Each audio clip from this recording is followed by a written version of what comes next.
So what happened after the Titanomachy? After the Titanomachy, the three gods, Hades, Poseidon, and Zeus, divided the world into three domains: the Mount Olympus, the sea, and the underworld. The domain of the sea was given to Poseidon, who is also known as Neptune in Rome. He is the king of sea and earthquakes. He has a seat on the Olympus, however, he chose to live in his underwater palace. He also carries his trident all the time, the one he's holding on the picture. This trident gives him the power to control the earthquakes, tsunamis, and tidal waves. This trident was presented to him by the Cyclops during the Titanomachy. This trident became his symbol as well. Poseidon is ill-tempered and hot-headed. Mainitin ang ulo ni Poseidon. Mostly, earthquakes and severe droughts or matinding pagkatuyo ng lupa ay nangyayari dahil sa kanyang galit sa init ng kanyang ulo. A reason why Zeus decided to wed him to Amphitrite. Ipinakasal siya ng kanyang kuya na si Zeus kay Amphitrite. And they had a child.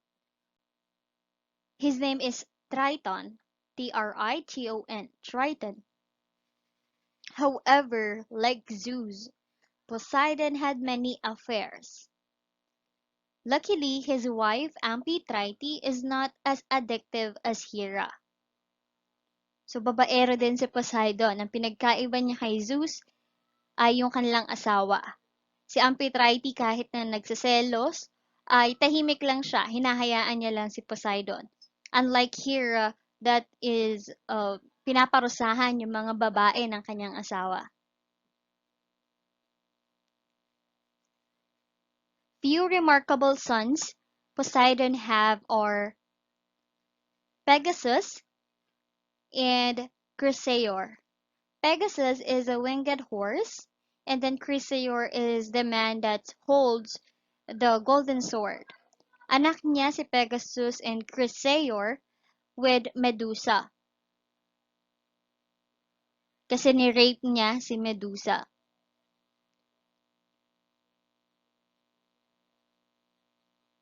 And then Polyphemus.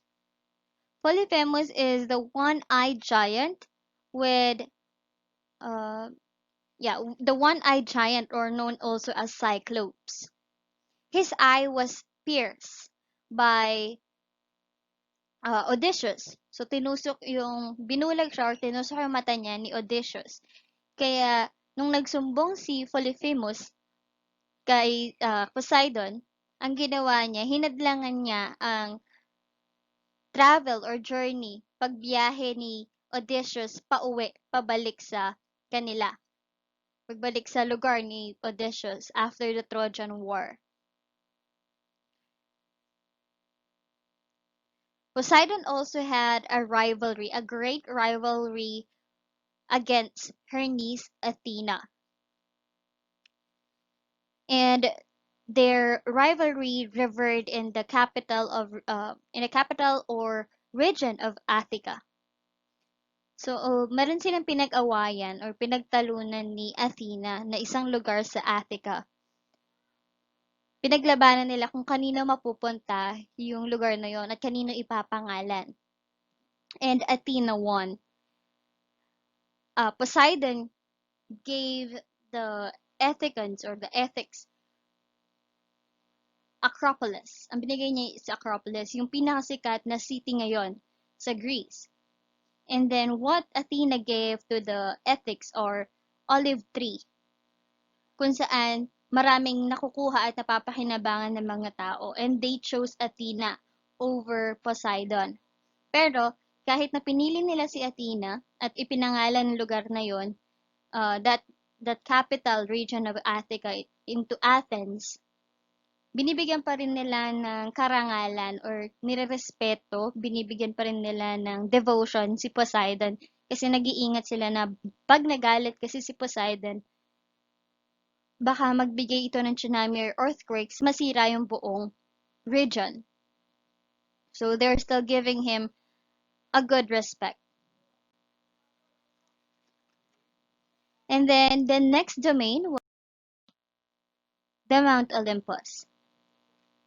The Mount Olympus is governed by Zeus, who is the king and god of all gods. His Roman name is Jupiter and he is the god of thunder and lightning. Kahit na pinaghiwa-hiwalay nila or even though they divided the world into three, they still all agree that the supreme one will remain Zeus. So he will reign all over the universe from Mount Olympus.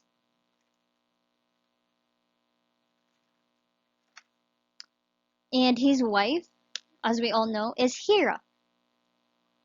Actually, hindi, it's legality, no? Sa legality, Hera. But sobrang daming asawa ni Zeus. Kaya nga kumapal yung storya ng Greek mythology dahil sa kanyang lineage, kanyang mga anak, sa kung saan-saan at kung sino-sino. So, example of few remarkable, no, marami siyang anak, so I'll be just naming few of them. His children with Hera are Hephaestus, the god of fire, volcanoes, and the blacksmith of all the gods; Ares, the god of brutal war; and with the nymph Leto, his children are Apollo and Artemis. With the mortal Semele, he had Dionysus, the god of wine and festivity, and crafts. Meron din siyang mga anak sa mga mortal na tao. Most known mortals or demigods are Perseus and Hercules. But among all of his children, his favorite child is Athena, who he gave birth. Siya ang nagluwal kay Athena. Ipinanganak niya si Athena from his head, mula sa kanyang ulo. Dahil nakaranas si Zeus ng matinding sakit ng ulo, pinatawag niya from Hermes, pinatawag niya kay Hermes si Hephaestus para biyakin ang ulo niya. At kaya lang naman sumasakit ang ulo niya is because kinain niya si Metis. Si Metis is a goddess, a Titan goddess, no? Of wisdom. However, kinain niya si Metis because of a prophecy na ang magiging anak niyang lalaki kay Metis ang siyang makaka-dethrone sa kanya. And natakot siyang ma-dethrone ng sarili niyang anak like his previous ancestors or like his father, kinain niya yung asawa niya, not knowing na buntis ito kay Athena. That's why, since Metis is the goddess of wisdom and intelligence,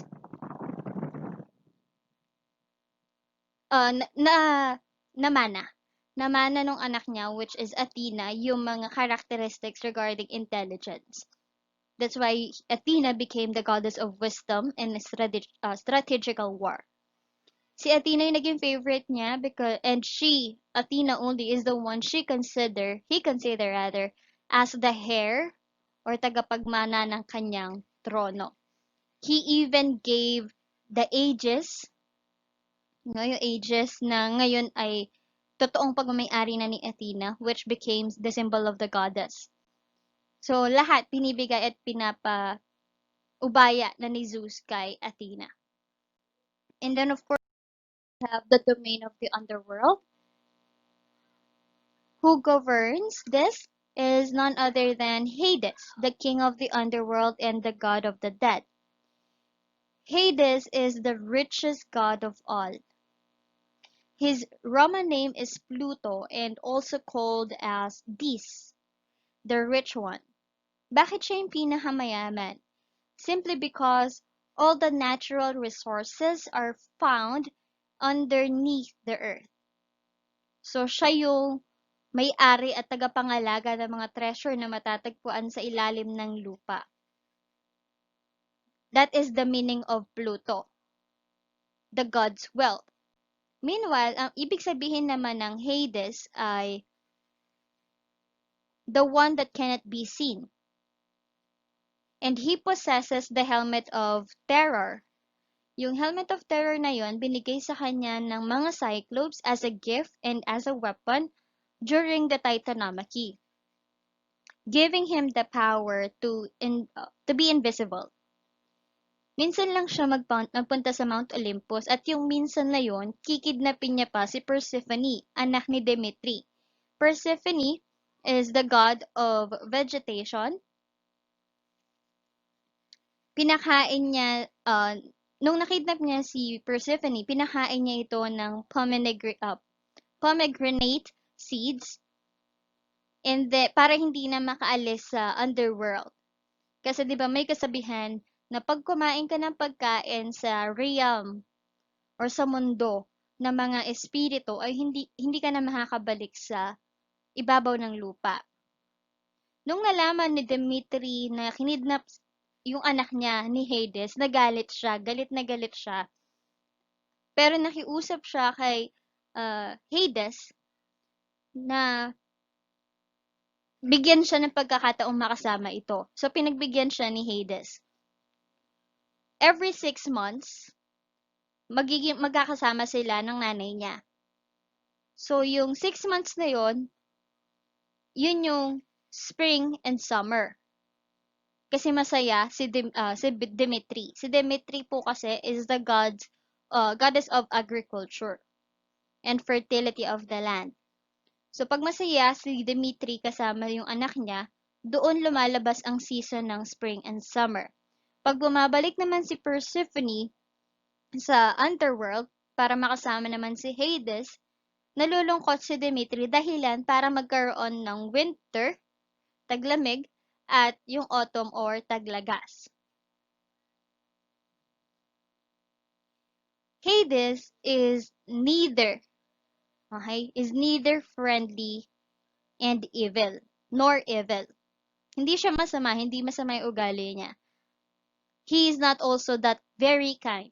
He's just neutral. In governing the underworld, meron siyang mga kasama or galamay na maaasahan niya. We have Charon or Charon, the boatman of the river Styx, and Cerberus, the three-headed beast, also the gatekeeper of the underworld. Aside from these two, he also had judges of the dead. Their names are Minos, Radamantos, and Iacchos. Minos and Radamantos are two of Zeus and Europa's children. Minsan silang naging mortal, and they were both once a king of two different cities. Si Minos was once a king of Crete, kung saan lumaki si Zeus. And then, nung namatay siya, he became the judge of the dead. Sa kanya napunta yung pinaka-final say, the third and final judgment or final vote kung saan mapupunta yung soul ng isang mortal. And then Radamantos, the brother of Minos to Zeus and Europa, is the judge of men from Asia. Iacchos, spelled as Aiakos, is the son of Zeus to Aegina. Si Iacchos naman yung tagahusga or the judge of men from Europe and the guardian of the keys of Hades. So, siya din yung tagapangalaga ng mga susi ni Hades. Meron din yung Erinyes, Erinyes, or Furies, as we know them, are the three goddesses of vengeance and retribution. They punish men for crimes against natural order, like criminals committing homicide, perjuring, and offenses against the gods. He also have Thanatos. Si Thanatos yung taga-sundo or the personification of death. Yung nakikita natin na may crate or may, the crate. And then, what happened, may story kasi kung bakit napasugod sa Mount Olympus si Hades once. Since Thanatos is the taga-sundo, nung susunduin na ni Thanatos si King Sisyphus, in-outwit niya or in-outsmart niya yung God of Death. Kinulong niya yung si Thanatos, so matagal na nawala si Thanatos. Dahilan para matigil ang pagdating ng mga souls or dead people. Wala talagang namatay on that time, on that years. Walang namatay dahil walang nagsusundo sa mga tao or sa mga even nymphs, no, and other creatures na namamatay. Walang namatay at parang naging tahimik ang mundo ng underworld at nagulo ang mundo ng underworld. Kaya nagpunta si Hades sa Mount Olympus para i-report kay Zeus yung nangyari. Hindi kasi pwedeng mangialam si Hades sa usapin or sa mga bagay sa itaas ng underworld or outside his territory. Kasi territory naman na yon and domain na ni Zeus. Kaya ang ginawa ni Zeus, pinarusahan niya si Sisyphus. Si Sisyphus ngayon yung tao na nagtutulak ng bato papunta sa hill. So, yung hill na yon is located in the underworld. So, namatay na si Sisyphus, and then, nakuha na rin si Charon. Ang parusa sa kanya ni Zeus is, magtutulak siya ng boulder or malaking bato sa isang hill for eternity. At pag yun nahuhulog, ibabalik niya sa taas. So, never ending yung ginagawa na yun ni Sisyphus. Hades is actually, yun nga yung sinasabi ko, is not even evil portrayed by many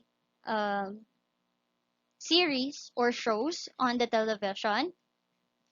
Hades is not also polygamous. So, sa tatlong magkakapatid na lalaki, siya yung pinakamabait in terms of being loyal to his wife. So, hindi siya polygamous unlike his brother Zeus and Poseidon. Hindi siya babaero. And hindi rin naman siya santo. Okay? But, he had this one affair with a naiad.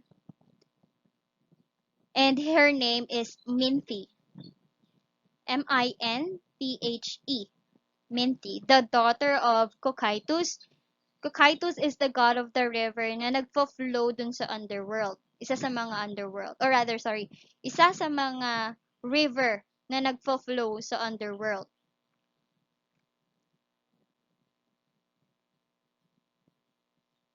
It was said that Minthe was living also in the domain of Hades. Pero nung dumating na si Persephone sa underworld, nakalimutan na ni Hades si Minthe kasi itong affair na to, it happened before pa mangyari or before pa dumating sa buhay ni Hades si Persephone bago niya pa kidnapin. So na-set aside, nakalimutan ni Hades si Minthe at ang pampalubag loob ni Minthe sa kanyang sarili ay nai-excite lang daw si Hades kay Persephone at pagsasawaan lang din niya ito. And then pag nagsawa si Hades kay Persephone, babalik si Hades sa kanya, which never happened. And meron pang isa na story or version kung saan inaakit naman daw, nahuling inaakit si Hades ni Minthe So, nahuli ni Persephone na inaakit yung asawa niya. Again, Hades is not doing anything. He is just being tempted or inaakit lang talaga siya.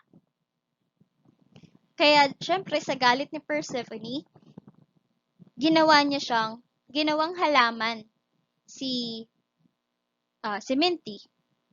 Ang pangalan niya ngayon is yung ginagamit na refresher ng ating mga bibig. Mint, yung halamang mint. So, yun lang yung story about his affair.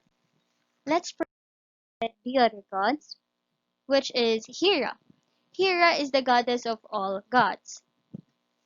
She is also the sister of the previous gods that I've told, Hades, Zeus, Poseidon, and HESTIA, and even Demeter.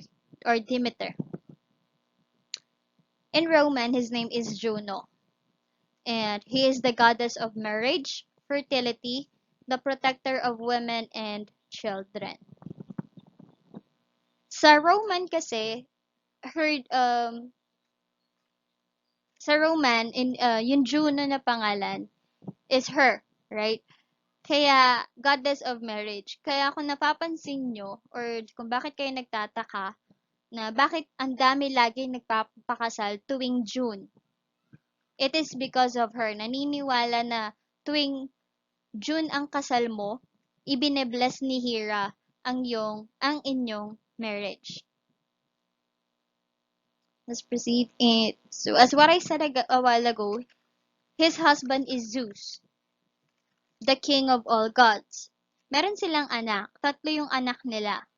Ares, Hephaestus, and Hebe. Hebe, or Hebe, is the goddess of youth. Also, they have another. So, 4 pala anak nila. So, Ares, Hephaestus, Hebe, the goddess of youth, and Eileithyia. The spelling of Eileithyia is Eilithia, the goddess of childbirth. HERA is also associated with faithfulness. Kabaligtaran niya yung asawa niya na polygamous or babaero. Dahil hindi pwedeng parusahan ni HERA si Zeus, hindi kasi pwedeng magparusa ang Diyos ng isa pang Diyos. Hindi niya pwedeng isumpa or pagalitan or kung ano man. Kaya ang ginagawa niya sa lahat ng storya, ang pinaparusahan niya ay yung mga babae ng asawa niya. May galit siya kay Aphrodite at Eros. Bakit siya may galit kay Aphrodite at Eros? Kasi naniniwala siya na sila yung dahilan ng palagi ang pagkahulog sa iba ng kanyang asawa. Kaya bakit laging nai-inlove si Zeus sa iba? Ano ba si Aphrodite at Eros? They are the gods of love.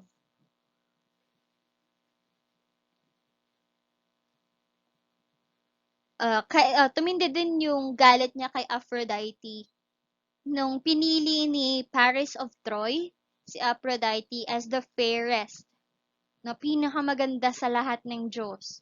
Sa buong kalawakan, Aphrodite was chosen to be the fairest. She did everything to harm Troy as gante. Di ba nga nung may Trojan War na, she did her best, HERA did her best to harm, no, para matalo ang Troy sa galit niya kay Paris dahil hindi siya pinili. She hated the children of Zeus from other women. For example, Heracles or Hercules, who was the son of Zeus to Alcmene. Hercules is the great hero of Greece.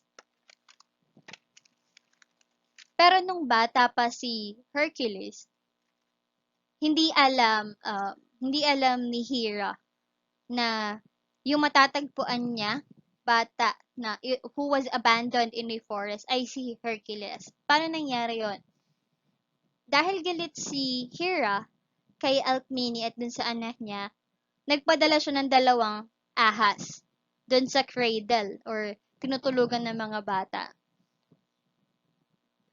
And then, unexpectedly, Zeus defeated those snakes or phyton na pinadala ni HERA.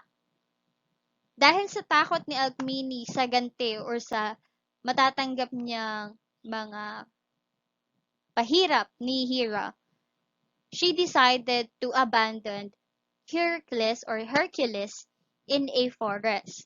Sakto naman, ang makakapulat ay si Athena at si HERA. So, hindi alam ni HERA at ni Athena na yung bata na yon or yung sanggol na yon is actually Hercules. Ang ginawa ni HERA out of kindness, since she is the protector of children and women, pinadede. Pinadede niya yung bata. She breastfed Hercules, and then dahil sa sobrang lakas ni Hercules, dahil nga anak siya ni Zeus, right? Dahil anak siya ni Zeus, iba yung lakas niya. He was brutally strong. He squished or he severely pressed the milk or the breast of HERA. So, masyadong malakas yung pagkakasak ni Hercules dun sa dede ni HERA at nasaktan si HERA. Nung nasaktan siya, nailayo niya agad si Hercules, but the milk continued to gush out or continue lang sa paglabas yung gatas niya. Kasi nga, sabihin na natin siguro sa mga bata, di ba, pag dumedede, pag kinakagat yung dibdib or dede ng nanay nila, napapasigaw din yung mga mothers or yung mga nanay ng mga yon. Anong nangyari? Walang tigil sa paglabas yung gatas ni HERA. Reason bakit nagkaroon ng Milky Way. Okay?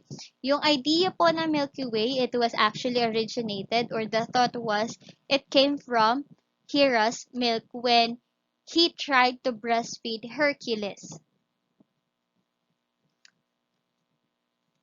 Dahil din dun sa sa gatas ni HERA, sa pagpapadede ni HERA, which is a goddess, demigod lang si Hercules. Dahil napainom siya ng gatas ni HERA, aksidente niyang nabigyan ng divine power. So, malakas na si Hercules, nabigyan pa siya ng divine power. Nabigyan niya ng divine power yung anak ng karibal niya or nung kabit ng asawa niya. Sa sobrang galit ni HERA nung nalaman niya yun, talagang gumawa siya ng iba't iba pang paraan para parusahan or pahirapan si Hercules. Nung hindi na siya makontento, dahil napipiko na din siya sa dami nung kinagagalitan niya, bakit hindi na lang ba siya mag-alsa? Or ba't hindi na lang siya gumawa ng coup d'etat, laban sa kanyang asawa na babaero? Kasi naiinis na siya, ang daming babae, hindi pa rin tumitigil sa pambababae at patuloy pa rin ang bababae si Zeus. Gumawa siya ng rebellion against Zeus, however, natalo siya. So, kinulong siya ni Zeus at napakawalan lang siya nung nangako siya na hindi na siya uulit na magrebelde. Ang galing, no? Siya pa yung parang nabaligtad na hindi dapat umulit magrebelde at wala siyang magagawa talaga na sa pambababae ng kanyang asawa. Ay, nako. Her symbol, as you can see on the picture, are the peacock, cow, and scorpion. The peacock, her symbol peacock, was actually a tribute for his loyal footman, a giant, yung sabihin nating masugid or tapat na lingkod who has hundreds of eyes, a giant who has hundreds of eyes, and his name is Argos. Si Argos, napatay siya nung gigantonomy naman or laban ng mga giants versus gods, yung huling laban ni Zeus para ma-dethrone si Zeus. So, namatay si Argos sa kamay ni Hermes. She then have the peacock as a tribute for his loyal footman Argos. The spelling of Argos is Argos. God is Hestia. Hestia, or known as Vesta in Rome, is the goddess of hearth, home, protector of the sacred fire. Hestia is one of the virgin goddess of the Olympus. So si Hestia, isa siya sa mga pinaka mabait, the most benevolent goddess of all. Ilan lang silang virgin goddess sa Olympus. Sino-sino ba yung mga virgin goddess na kasama niya? We have Athena, and we also have Artemis. So tatlo sila. Hestia, Artemis, and Athena. The six priestess called Vestal Virgins, yung mga tagasunod niya, the priestess of his temple are called Vestal Virgins. Kailangan yung mga priestess niya ay kagaya niyang virgin din. Pure. No? Pure din dapat. Hindi pwedeng ma-in love, ma-fall in love, or maggusto sa kahit sino. Kailangan walang humahawak na lalaki. That is Hestia. So, si Hestia ang tagapangalaga ng apoy. We also have Demeter. Demeter is the goddess of agriculture.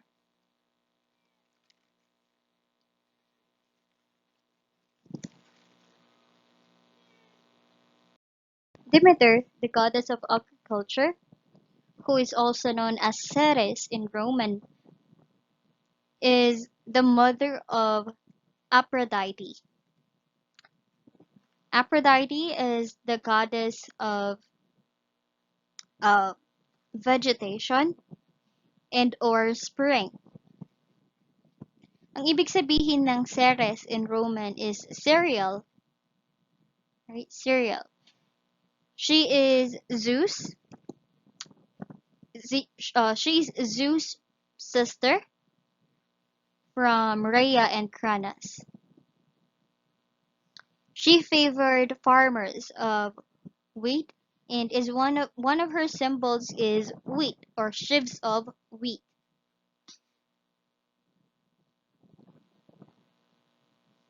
Demeter also became one of Poseidon's wife.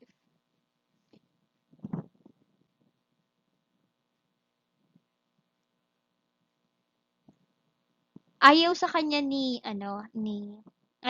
ayaw ni Demeter kay Poseidon. However, mapilit at aggressive si Poseidon. He transformed himself as stallion or kabayo, pero para mapalapit sa Diyosa. Dahil nga malapit ang goddess sa mga hayop ng pangbukid or pang-agriculture, napalapit siya dun sa stallion or kay Poseidon na nag-anyong kabayo. Nagkaroon sila ng anak. Yung anak nila, ang pangalan ay Arion, Arion, and he is a black horse. Despoina, the goddess of winter, is also their child or one of their children. So, dalawa anak ni Demeter kay Poseidon. The black horse, Arion, and the goddess of winter, Despoina. The spelling of Despoina is Despoina. Pero ang pinakakilalang anak ni Demeter ay si Persephone. Anak ni Demeter si Persephone kay Zeus. So, ang kwento ni Demeter ay yung paghahanap niya sa kanyang anak na si Persephone. Nung kinidnap si Persephone, Demeter searched aimlessly search for her, for Persephone. So, nagpunta siya sa kung saan-saan. Dahilan kung bakit natuyo ang kalahati ng mundo. Dahil syempre nalulumbay siya, nawawala ang pinakamamahal niyang anak. Napabayaan niya ang duty niya. Nung nalaman niyang nasa underworld pala si Persephone at kinidnap siya ni Hades, nagbabala siya kay Hades na habang buhay, magiging tuyo at mamamatay lahat ng pananim sa mundo at hindi niya yon ibabalik sa normal hanggat hindi binabalik sa kanya si Persephone. Sa tulong ni Hermes, the messenger of the gods, nakapunta si Demeter sa underworld. Hades made an agreement with Demeter that every 6 months, kalahati ng taon lang, magkakasama sila. Kasi pinakain na ni Hades si Persephone ng pomegranate. No, kahit anong pagkain, lalo ng pomegranate, sorry, pag pinakain yun sa'yo from the underworld, hindi ka na makakalabas or hindi ka na makakabalik sa lupa. So, yung 6 na buwan na yon na magkasama sila ni Demeter at ni Persephone, yun yung dahilan bakit merong spring and summer. Yung spring and summer, kasi masaya, lively si Demeter, nakasama yung anak niya. Kaya, pag umaalis si Persephone sa tabi niya, bumabalik sa underworld, yun naman yung dahilan ng pagdating ng winter and fall or autumn, kasi nga nalulungkot siya or nalulumbay siya. As I said a while ago, Ceres in Rome is relative for cereals. Next goddess is the most beautiful goddess of all, Aphrodite. Aphrodite is also known as Venus in Rome. She is the goddess of love, beauty, and sexuality.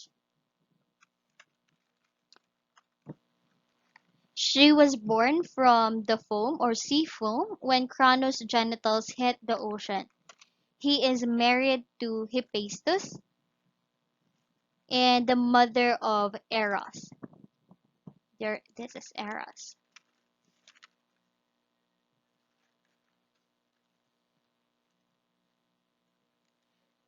Sa ganda niya, marami ang nag-aagawan sa kanya na hari at iba pang mga Diyos.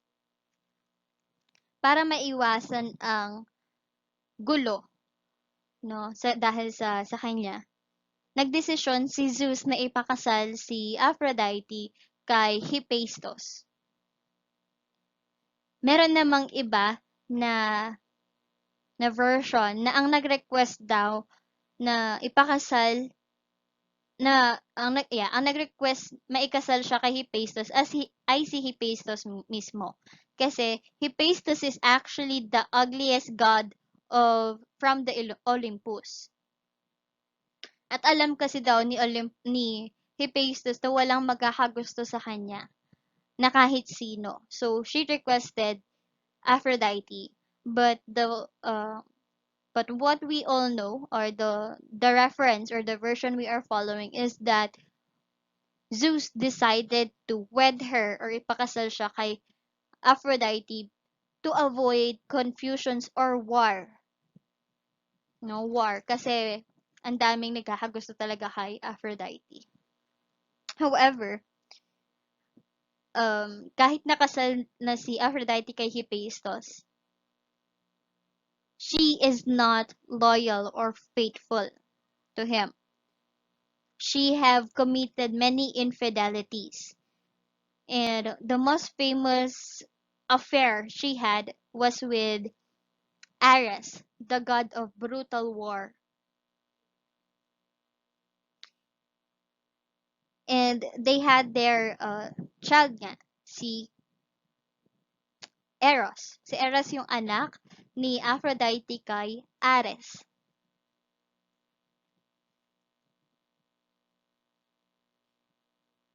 May pagkamaldita itong si Aphrodite, ma-attitude. Dahil minsan na in love siya sa isang mortal. His name is Adonis. Kaya 'di ba, Adonis was known as the most head turner or kaakit-akit na mortal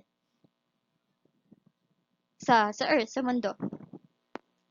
Nung namatay si Adonis, inaway niya si Persephone. Bakit niya inaway si Persephone, the goddess of the underworld? Kasi po, si Persephone is also attracted. May gusto din si Persephone kay Adonis. So, binibintang or pinagbibintangan niya si Persephone na pinatay or pinasundo ni Persephone kay Thanatos si Adonis para magkasama sila sa underworld. Which is not true. Namatay lang talaga as a mortal na mamamatay talaga si Adonis.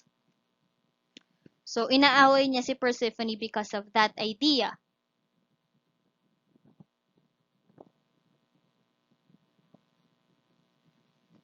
And then, yun nga, galit din sa kanya as I said a while ago, Hera is not favored or has a correct relationship with Aphrodite and Eros because pinagbibintangan ni Hera or iniisip ni Hera na sila yung dahilan kung bakit ang daming asawa or ang daming affairs ni Zeus sa iba. And then, mas tumindi ang iringan nila Athena, Hera, at Aphrodite. Kasi nung merong isang celebration sa Olympus, it's a wedding, and then Ares, the goddess of discord, gate crashed the party kasi hindi siya invited. What she did was, she threw an apple. The apple of discord. Ang nakasulat dun sa apple na yon is Callisti. Kallisti. Callisti. The meaning of Callisti is to the fairest. Ang pumulot nung mansanas na yon, yung tatlo, si Athena, Hera, at Aphrodite. Ngayon, so nag-away-away na tong tatlo. Sino nga ba ang pinakamaganda sa kanilang tatlo? Because all of the three goddess, or all the goddess are very, very beautiful. Ngayon, tinanong nila, nawala na si Ares. She disappeared. Kasi nag-aaway na eh. Nagawa niya na yung mission niya na pag-away-awayin ang mga gods or goddess. Tinanong or ginugulo ng tatlong diyosa si Zeus kung sino ang pinakamaganda. Siyempre, takot si Zeus kay Hera at ayaw niya naman dahil favorite daughter niya si Athena, ayaw niyang madamay or magalit sa kanyang isa sa mga anak niya at even sa kapatid niya, pati asawa niya. Itinuro niya ngayon si Paris, Paris of Troy. Paris of Troy is actually known for his fair judgment. So, pumunta yung tatlo kay Paris of Troy. Ang ginawa nila, sinuhulan nila si Paris. Inoffer ni Athena ay wisdom at nagiging pinakamagaling na warrior siya sa buong mundo. Kasi, as we all know, Athena is the goddess of strategic war and wisdom. Hera offered him to be the king of Asia and Europe. And then, Aphrodite, ang inoffer niya kay Paris is the love of Helen of Sparta, who is actually the king of Menelaus, King Menelaus. Asawa ni King Menelaus si Helen of Sparta. At yun yung inoffer niya, yung pag-ibig ni Helen. At ang pinili ni Paris, walang iba kundi si Aphrodite. So, tinupad naman ni Aphrodite yung gusto niyang mangyari or yung kapalit, which is the love of Helen. So, napunta na si Helen sa Troy dahilan para umusbong or para magsimula na ang war or ang Trojan War, the most and the great war we all know in Greek mythology. The symbol of Aphrodite are shell, mirror, dove, and swan. Yung symbol niya na mirror represents female sex in opposition of the spear of Ares. If you will realize, merong mga representation ang babae at lalaki even sa mga CRs. Yung mga bilog na may cruise and then yung bilog na may arrow. That mirror, yung mirror ni Aphrodite, ang nagsisimbolo doon ay yung female sex. Kinokontra niya or that is in opposition of Ares kasi 'di ba naging asawa niya or naging affair niya si Ares. Yung kay Ares naman ang sinisimbolo niya is yung male sex. Right? Have Ares. Ares is the gods of brutal war. His Roman name is Mars. His symbols are dogs of war, vulture, and weapons. He is the son of Zeus and Hera. He is very unpopular and no myths written about Ares. Ang meron lang sa kanyang storya ayun nga yung affair niya with Aphrodite. And actually, even he is the god of brutal war, he never won any war. Wala siyang naipanalo na laban. However, he is known as very addictive sa blood. So magaling siya regarding kung natatalo siya.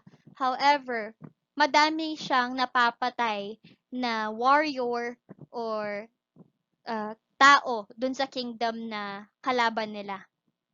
However, hindi nga sila nananalo. Still, yun lang. Ano lang siya, addict sa dugo, sa bloody war. That's the story of Ares.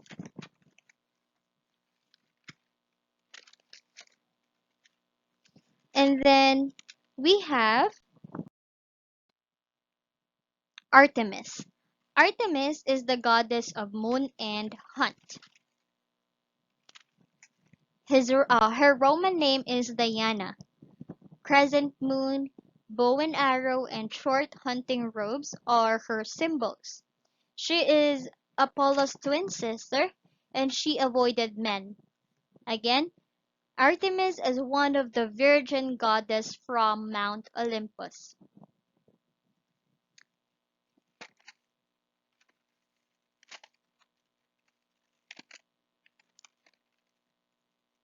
Artemis is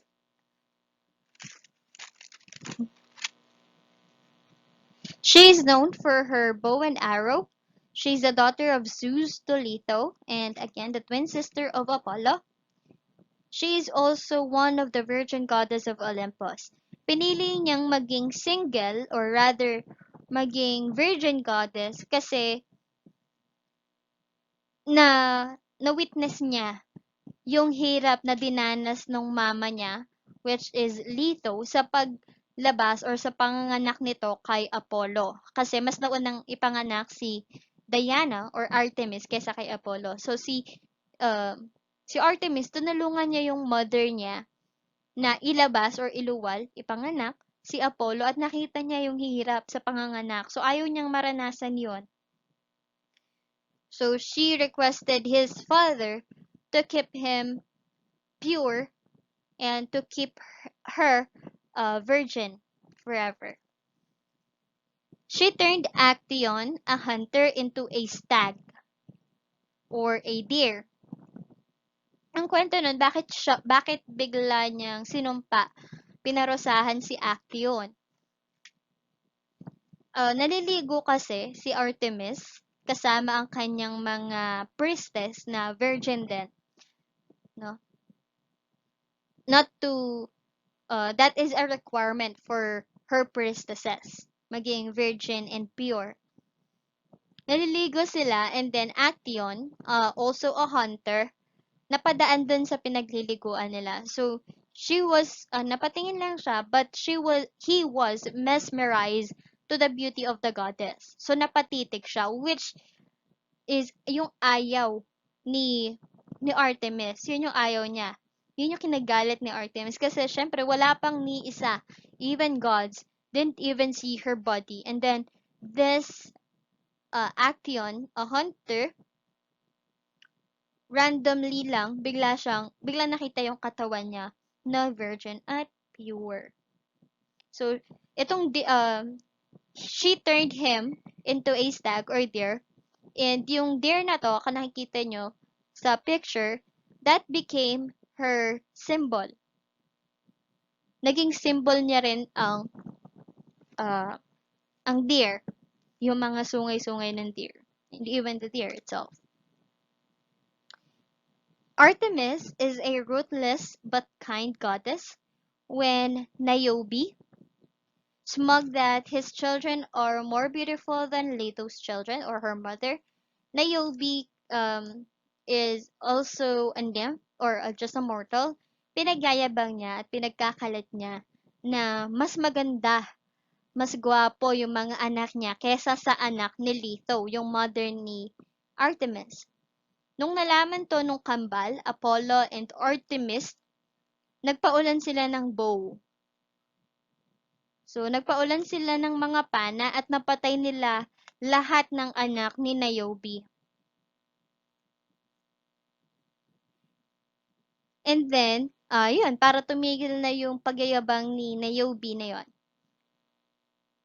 Also, when Agamemnon sacrificed one of his sacred deer, since 'di ba nauna na nga yung naging symbol niya yung stag or deer, yung isa sa mga sacred animal niya nahuli ni Agamemnon at pinatay niya yun, sinacrifice niya, offering, ganyan.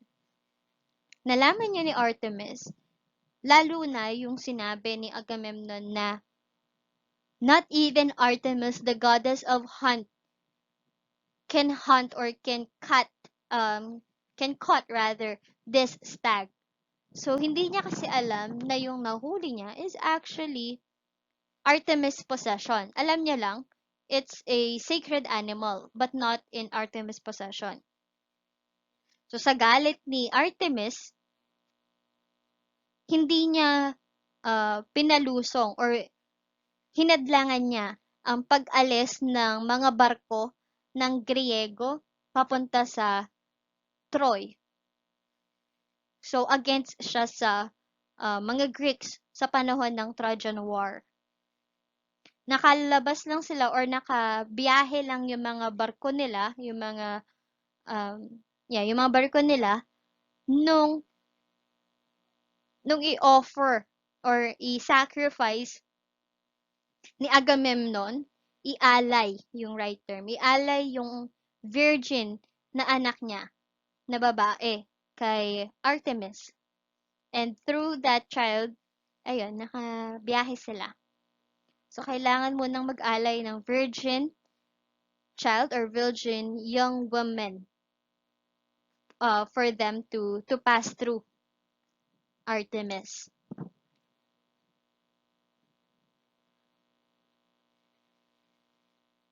And another story of Artemis that is known to everybody is when Orion tried to rape her, but then she punished Orion. Orion is a giant, no? Is a giant or a titan that is very skilled. However, kahit na skilled din tong si Orion sa hunting, dahil sinubukan niyang i-rape yung Diyosa, nagpadala si Artemis ng malaking scorpion para i-sting, para patayin yung giant na si Orion.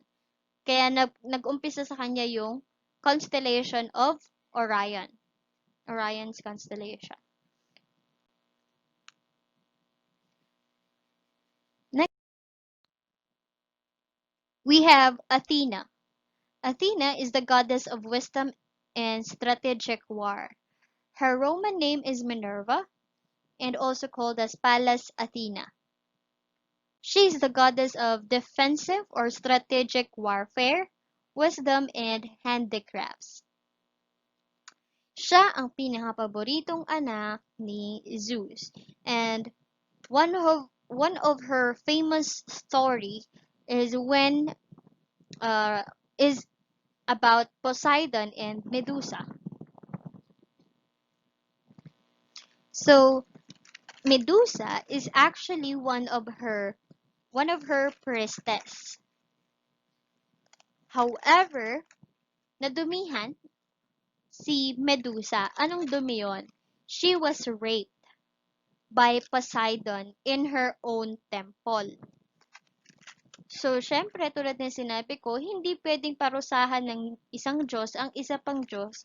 Kaya ang napaparusahan ay yung mga included dun sa crime na hindi Diyos. What she did is she cursed Medusa into the form we uh, we mostly know, yung may ahas, puro ahas yung buhok at may snake characteristics. And then, um, lalo siyang nagalit, yun yung nagsubo or naglit ng fire or galit niya kay Poseidon. Also, the other story is that she nakipag-away siya or nakipag-rival siya para dun sa capital region ng Ithaca, kung kanino mapapangalan. So she won because what she gave to the Ethicus is the olive tree, kung saan lahat ng everything about the tree can be useful. Sa trunk, sa dahon, sa bunga, sa mismong puno, everything is usable. So nanalo siya na the capital region of Ithaca is now Athens, pinangalan sa kanya. So paano nga ba pinanganak kasi si Athena? The birth of Athena is very unique for she was born through the head of Zeus. As I said a while ago, because of Zeus' fear to be overthrown by his own child, he ate Metis because ang sabi sa propesya, yung magiging anak daw na lalaki ni Metis ay magiging sobrang lakas, will be overpowered, at yung anak na lalaki na yun with Metis ni Zeus ay kaya siyang paalisin sa trono. Metis is known as the Titan goddess of good counsel, planning, and wisdom. Nung pagkatapos niya kainin si Metis, Zeus experienced severe headaches, kaya pinatawag niya si Hermes. Inutusan niya si Hermes na tawagin si Hephaestus, yung anak niya kay Hera, the blacksmith of the gods. Ipinabiyak niya kay Hephaestus yung ulo niya at nag-emerge mula sa kanyang ulo si Athena na full armored at malaki na. Naging favorite child siya ni Zeus at binigay sa kanya ang Aegis na may ulo ni Medusa, as you can see on the picture. Athena is one of the virgin goddesses. Hindi lang puro talino si Athena dahil sa huling laban ni Zeus with the Typhon, against the Typhon or Typhus, nanatili siya sa tabi ng kanyang ama. Hindi niya iniwan while all the other gods find refuge or lumipat sila sa Egypt for their safety. And then also, during the Trojan War, kinampihan ni Athena yung mga Griego, and he protected Diomedes and Achilles. And then very fond siya. Sobrang natutuwa siya kay Odysseus. Kaya kahit na 'di ba may kasalanan kasi si Odysseus sa anak ni Poseidon, right? And then Poseidon is also angry or galit siya kay Odysseus. Kaya syempre dahil great rival sila ni Poseidon, tinutulungan niya tong si Odysseus habang pinaparusahan naman uh, ni Poseidon si Odysseus. So, in every struggle na binibigay ni Poseidon kay Odysseus, sinasagip naman siya at binibigyan naman siya ng protection ni Athena. At ang nagwagi na mapauwi si Odysseus ay si Athena, of course. And then, yeah, so that's all about Athena. Her Roman name is Minerva. And then her symbols are armor kasi nga pinanganak siya ng full grown at full armor. And then the owl, which symbolizes wisdom. Bago pa ilagay ang mukha or yung ulo ni Medusa sa Aegis at sa iba pang shields, ang nakadesenyo, ang pinaka-logo ng mga shield ng kanyang warriors ni Athena ay yung owl. Yung owl na nasa balikat niya. She also created the spider, the great story of Arachne. Arachne is a very, very good threader or mananahe. Isa siyang mortal na napakagaling manahe. However, sa galing niyang manahe, naging mayabang siya, naging palalo siya, at hinamon niya si Athena. And in their battle sa pagtatahe or pananahe, ang nanalo is si Arachne. However, mayabang pa rin si Arachne.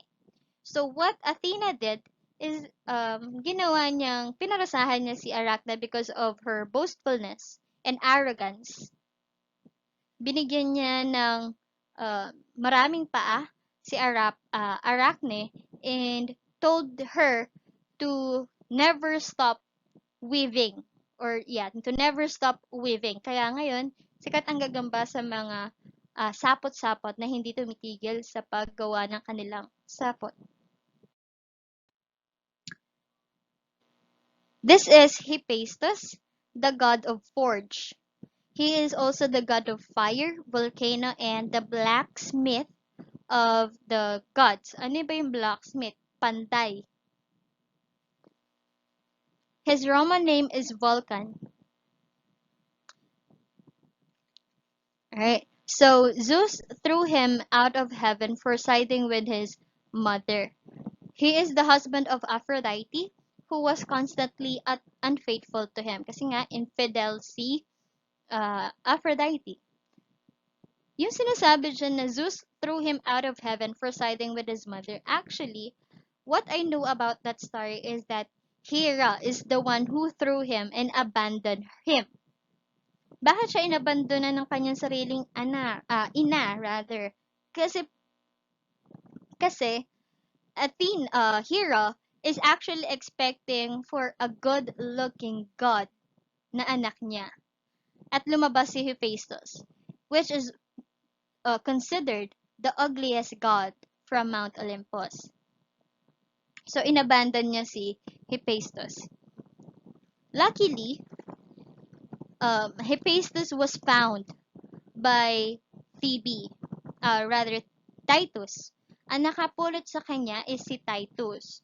Titus rescued the young Hephaestus and bring him in Lemnos. Sa Lemnos, doon niya nagustuhan, doon siya na-in-love sa mga volcanoes. Kinahiligan niya ang mga volcanoes. And then, when he is old enough, he came back to Olympus.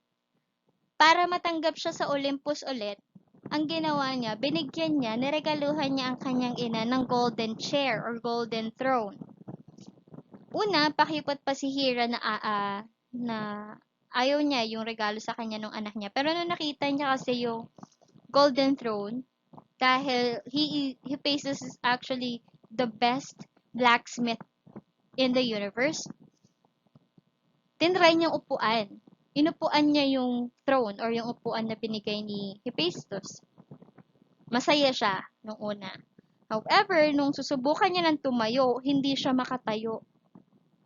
Na-stuck na siya. Hindi siya makawala, hindi siya makaalis. So, wala siyang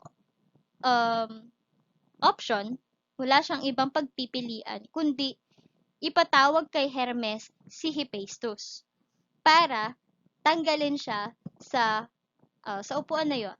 And from there, yun yung naging parang key ni Hephaestus para makabalik sa Olympus.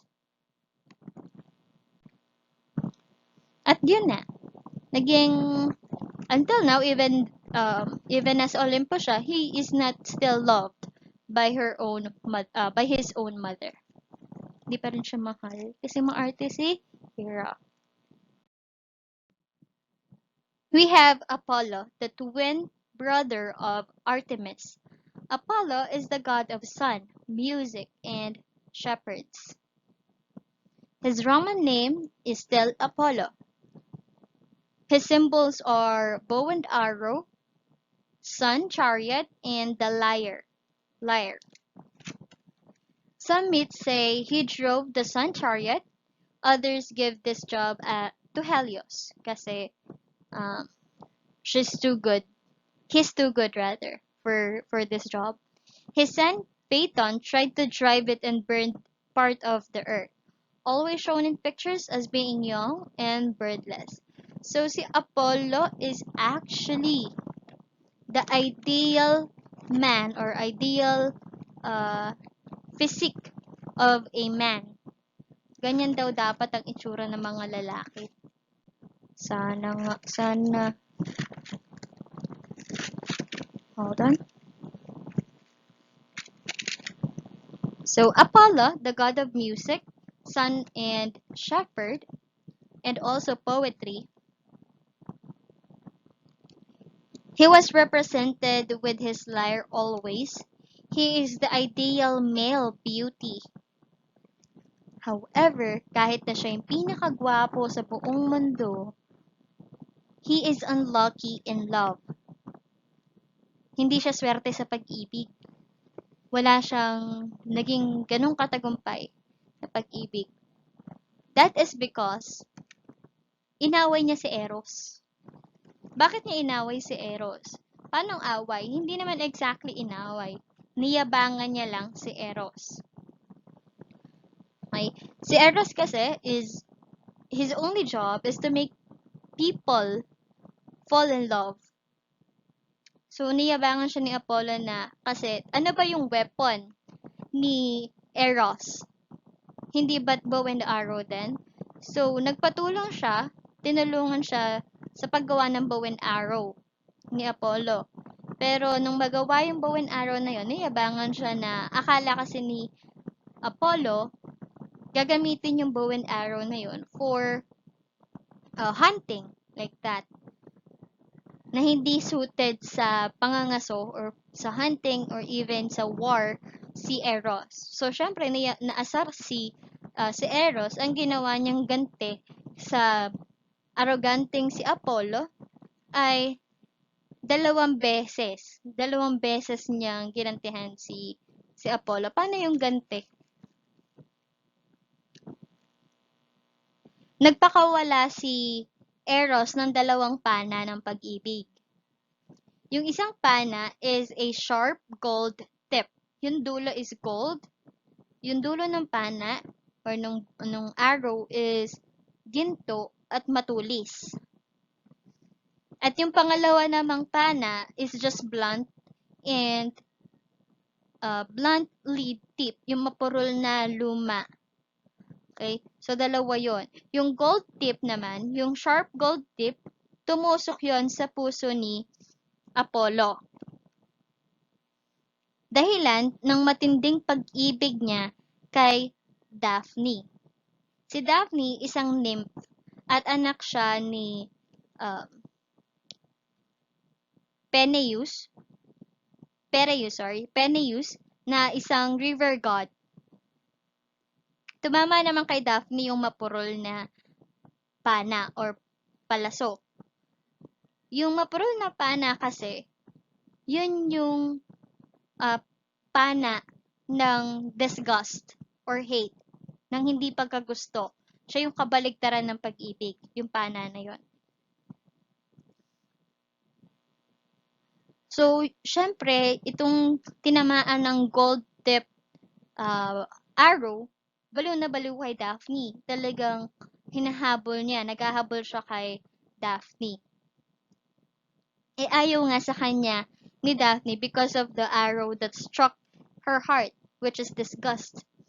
So, sa pagtakas niya, gusto niya makalayo talaga kay Daphne, humiling siya.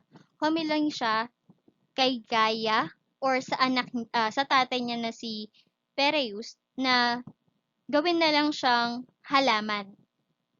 At anong klaseng halaman si Daphne? Nung niligtas siya ng kanyang ama, ginawa siyang halaman ng laurel. So, naging siyang dahon ng laurel. Apollo, the emotional sad boy, was heartbroken, kaya ginamit niya ang halaman bilang tribute sa kanyang minamahal na si Daphne. So, sinuot niya yung laurel, kaya kung nakikita niyo, 'di ba, sa pag nagtutula tayo, merong mga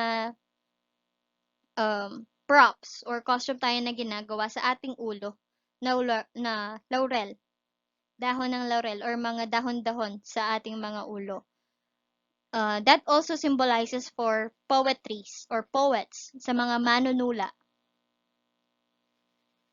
And yun po yung dahilan bakit tayo nagsusuot nga ng mga headdress na design ng halaman sa ating ulo. That is tribute for Daphne and tribute for poetry. Apollo is also the god of prophecy, light, medicine, arts, and archers. Yung lyre niya, nakuha niya ang lyre from Hermes. Kasi si Hermes, ninakaw niya yung isa sa mga sacred cow or yung cattle ni Apollo. At bilang kapalit sa ninakaw ni Apollo, binigay niya yung lyre na lagi ng hawak ni Apollo, which makes him the god of music and poetry. And regarding his power, or regarding him being the god of prophecy, siya yung laging binibisita ng mga tao at Diyos. Yung oracle niya, his oracle in Delphi, is the most visit oracle in Greece and also in Delphi kasi sobrang legit, sobrang accurate ng prophecy niya. So, kung hihingi ng mga opinion, ng advice ang mga tao at Diyos, pumunta sila sa oracle ni Apollo. Paano niya nabibigay yung mga prophecy na yon? May priestess, may priestess doon na nagbabantay. Yung priestess na yon Tipia, si Tipia, kakainin niya or ngunguyain niya. Si Tipia spelled as Typhia. Ngunguyain niya yung dahon ng laurel. Pag hinunguya niya yun, napupunta siya sa image ni Apollo, and that is her way to communicate with Apollo para makuha niya yung prophecy at para maipasa niya yung prophecy na yun sa mga tao. Because again, one of Apollo's symbol is the laurel. In Trojan War, Apollo assisted Paris to shoot an arrow to Achilles. Kasi syempre 'di ba, God of Archer siya. His symbols is bow and arrow. So magaling talaga siyang pumana tulad ng kanyang kapatid na si Artemis, which is the goddess of hunt. So he assisted Paris para ma-target shoot yung kahinaan ni Achilles. Saan ba yung kahinaan ni Achilles? Sa sakong. Achilles heel. So his side during the Trojan War is to Paris, to the Troys. And then also, there's this myth that, or there's this story na tuwing pinapakita or pinapatama ni Apollo ang kanyang liwanag sa iyo or sa isang tao, sa isang bagay, nasisiwalat ang lahat. So, nabubunyag yung totoo. Na-unlock or na-uncover yung mga kasinungalingan at magpapakita o magsasabi lang ng purong katotohanan ang isang tao.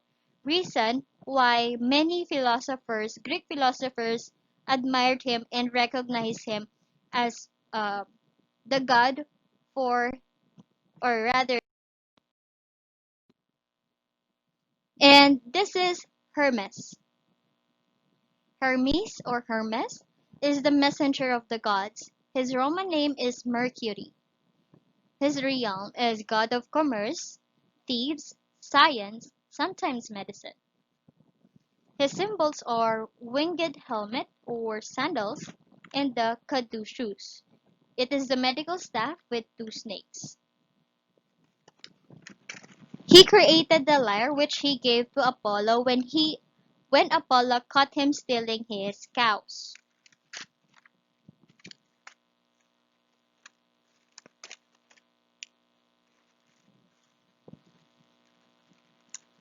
Since Hermes is the messenger of the gods, he is the reason why he has a winged sandals and winged helmet is that for him to be very quick and very fast. Para mabilis niyang ma-distribute yung message. Hermes is the son of Zeus with Maya. The spelling of Maya is M-A-I-A. Maya is the daughter of the Titan Atlas. Aside from being the messenger of the gods, he is also the god of trade, commerce, trickster, and thieves. Magnanakaw. Yung iba negatibo, right? However, kasi, nung bata pa siya, yun yan, ninakaw niya yung oxen or cattle ni Apollo. Kaya bilang kapalit, yun yung, bilang kapalit ng pagnanakaw niyang ginawa sa kanyang kuya, pinalitan niya ito ng lyre. Si Hermes lang din ang may kakayahang mag-akyat panaog sa underworld at Mount Olympus. Even in the domain of Poseidon, which is the sea, kaya niyang pumunta doon.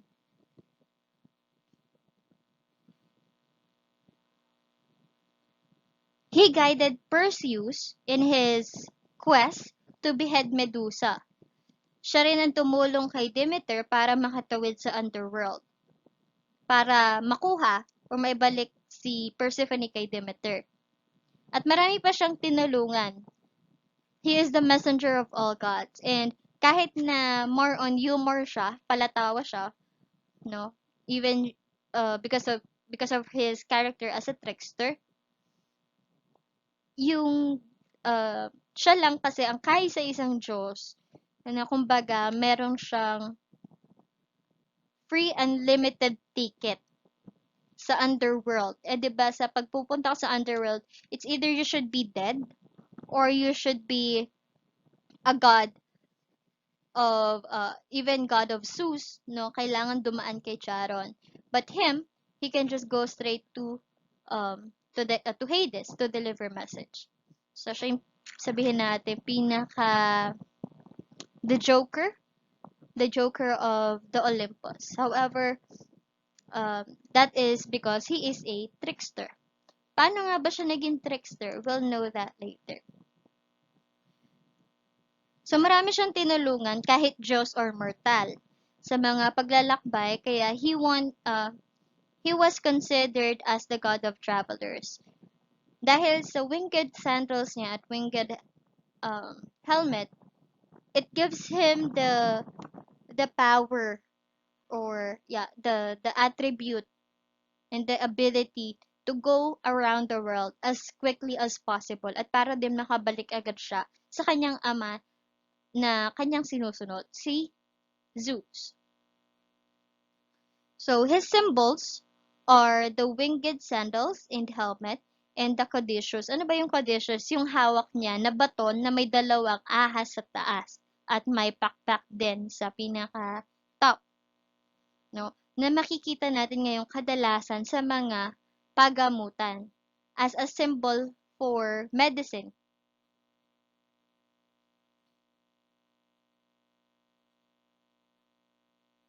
Actually, before, caduceus, hindi pa yung caduceus na yan, hindi siya hindi pa siya noon intended para sa medicine. It was actually first-hand intended for business or trade, sa magandang pagpapalitan. No? But nowadays, it is now considered as the symbol for uh, medical ideas or medical uh, issues and themes, medical things. Dahil sa bilis niya at dahil nga meron siyang free ticket kahit saan siya, pwede ka siyang pumunta kahit saan niya gustuhin. He helped Zeus, he freed Zeus from the typhus.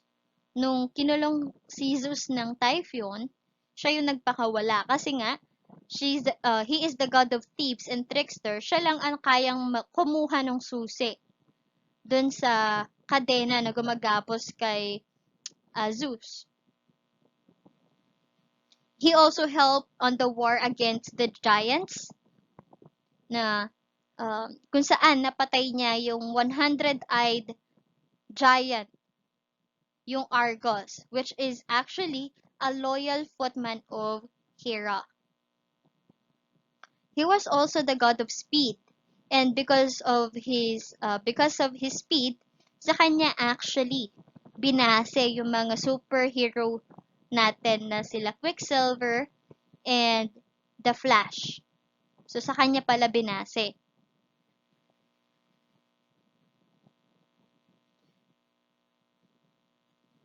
Minsan, actually, Hermes is a joyous, masayahin siyang god. Pero iniiwasan siyang magalit ng mga Diyos at iba pang mortal or ng iba pang creatures. Because nung minsan lang naman siya pinagalitan ni Zeus. Nung ipapakasal ni Zeus, nung magpapakasal si Zeus at Hera, in-invite lahat ng nymphs, gods, lahat in-invite sa buong mundo. And there's this one nymph na hindi pumunta. Ang dahilan niya, tinatamad siya. So dahil sa kanya, may isang nymph na hindi nagpunta, pinagalitan ni Zeus si Hermes. Ang ginawa ni Hermes, pinarusahan niya yung nymph. Ang pangalan ng nymph ay ano yung pangalan ng babaeng yan?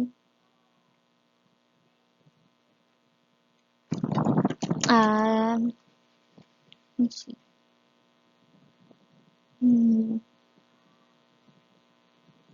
Hindi ko na matandaan, sorry. But the story is that this nymph, sa sobrang galit ni Hermes sa kanya,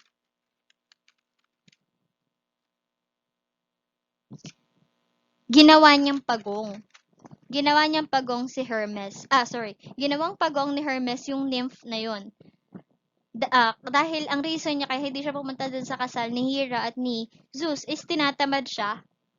Kaya ang ginawa ni Hermes, pagong, for it because it is slow and can be seen as lazy. And then we have Dionysus. Dionysus is the god of wine, ecstasy, fertility and crops, and festivity. His Roman name is Bacchus. His symbol is grapes. He brought pleasure and insanity from wine, followed by Maenads, crazed women who tore people apart, the satyrs, centaurs, and nymphs. First place represented during the festivals of Dionysus, popular party animal and not typically considered an Olympian god. Why?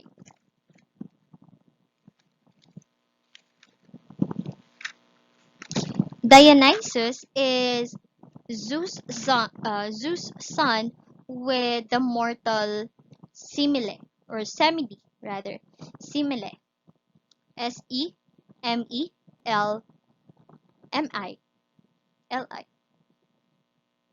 Hera, knowing this, knowing the affair of Semele and Zeus, she uh, she transformed herself into a maid. So nagpanggap siyang katulong ni Semele at binuyo or sinulsulan niya si Semele na i-request kay Zeus na ipakita ni Zeus ang kanyang complete form. Bakit yun yung hiniling ni Hera? Because only God can withstand the splendor of Zeus or a god. No? Isang Diyos lang ang may kakayahang makita ang complete form ng isa pang Diyos. Hindi makakayanan ng isang normal or kahit na ano pang creature beside from God yung isang katangian or yung kaanyuan ng isang Diyos. Nung nakita ni Semele yung complete form ni Zeus, nasunog siya. So she immediately turned into ashes. Not knowing, hindi alam ni Hera na buntis si Semele with Dionysus. So ang ginawa ni Zeus, he saved his child at dahil hindi pa kompleto yung buwan ng pag-conceived ni Semele kay Dionysus, kinuha ni Zeus at naggumawa siya ng space sa kanyang tadyang. Doon niya kinonceive si Dionysus. So, siya din yung nagpanganak kay Dionysus, but through his tadyang.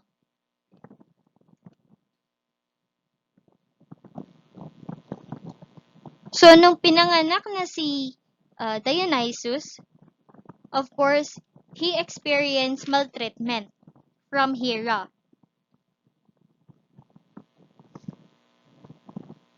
So, lagi siyang, maltreated. Always maltreated by Hera. Kaya, para makaalis dun sa parusa or lagi siyang pinapahirapan ni Hera, nilibot na lang niya ang mundo hanggang sa matagpuan niya ang kanyang lola. Sino yung lola niya? Na nanay ni Zeus? Walang iba kundi si Titaness Rhea. So, Dionysus became adopted or adopted by Rhea. Rhea became his guardian. Dionysus discovered wine and taught men to grow grapes. So, lagi magkasama si Rhea at si Dionysus. Nung nalaman ni Dionysus kung paano gumawa ng alak gamit ang mga ubas, shinare niya yun sa mga tao. So, he told him to grow crops, no, yung ubas nga, exactly ubas, tinuro niya magtanim yung mga tinuruan niya yung mga tao na magtanim ng crops. He even taught the men or humans to to to do or how to do the process of fermentation. Sa kakalibot or paglilibot niya, lagi niya tinuturo ang pagtatanim sa mga tao. Reason why he became god of fertility and crops. Meron isang beses, one instance, there was a there were pirates. No, there were pirates that abducted, kidnapped Dionysus. Itong mga pirata na to, kinidnap nila si Bacchus or si Dionysus kasi akala nila sa sobrang gandang lalaki, sa sobrang well-clothed ni Dionysus, akala nila anak ng isang hari si Dionysus. Dionysus. So, si Dionysus, as being calm and kind, sabi niya sa mga pirata, pakawalan niyo na ako. Binabalaan ko kayo, pakawalan niyo na ako para hindi kayo magsisi sa huli. So, tinatawanan lang siya ng mga pirata. And then, when he had enough, pinarusahan niya yung mga pirata. He turned these pirates into isang uri ng dolphins. Ginawa niyang isang uri ng dolphins yung mga pirata. At dun lang na-realize ng mga yon na he is not joking. He is actually Dionysus, the god of wine, ecstasy, and the fertility and crops. His symbols are thyrsus, grapevine, and grapes. Dionysus took Ariadne. Yung si Ariadne, asawa siya before ni Theseus. But Theseus abandoned her for Trojan War. The cult of Dionysus is filled with dance and festivity. So, laging masaya. Laging masaya ang kulto. Tagasunod ni Dionysus. Laging party-party. From him, kaya din, nauso yung festivals. Yung mga piyesta-piyesta. Pagsasaya ng isang city because of Dionysus. That's why it is said there that first place represented during festivals of Dionysus. He is also considered, he was recognized as the god of drama. Dahil din sa mga festivals niya, nagumpisa siya sa god of fine arts. Kaya from there nag-start yung theaters, drama, plays tuwing festival day niya or tuwing nandun siya under his supervisions. He is hindi siya kinonsider first hand ni HERA as Olympian god kasi siya yung pinakahuli. Actually, Dionysus is the last god to secure a seat in the Olympus. Ang nagbigay lang sa kanya ng seat sa Olympus ay si HESTIA. Because again, HESTIA is the goddess of home, earth, and fire, and actually the kindest. The kindest, pinakamabait sa lahat ng Diyos. So, siya yung nagbigay ng, kumbaga, ticket kay Dionysus for the seat, the 12th and last seat in the Olympus.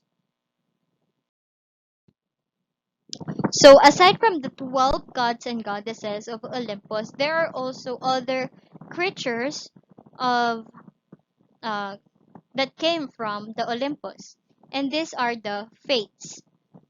Fates are three blinded sisters who determine people's lifespan. Their names are Clotho, Atropos, and Lachesis. So si Clotho, siya yung she spun, siya yung nag-i-spin ng thread. Siya yung gumagawa ng thread. So, kumbaga, siya yung nagbibigay ng buhay. Atropos is the one who measured the thread. Si Atropos naman yung sumusukat or nagbibigay ng kung ano lang yung magiging hangganan or buhay ng isang tao. Si Lachesis naman or Lachesis, siya naman yung puputol dun sa thread na yon. Siya yung tagapatay. No? Siya yung taga-bigay ng due kung kailan yung hangganan ng buhay ng isang tao. So, they are called fates, the three blind sisters who determine people's lifespan.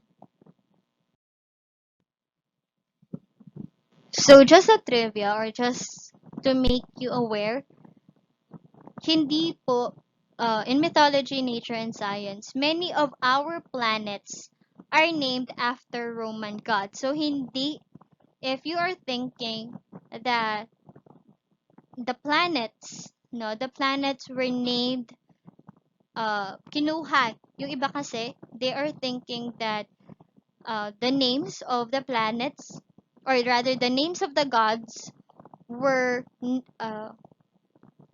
get or were uh, nakuha, yan, were received from the planets. So it's vice versa. Nauna muna ang Greek mythology and Roman mythology bago pangalanan ang mga planeta. Pinangalanan lang ang mga planeta base sa pangalan ng mga gods in Roman. So that will be all. Thank you for staying and listening. Hope you have understand things and learned some Greek mythology stories.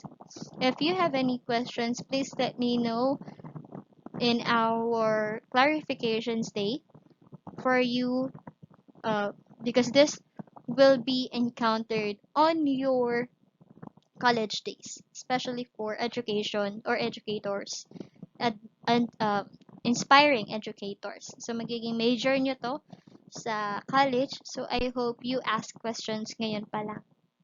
That will be all. You have a good day. Keep safe. Bye.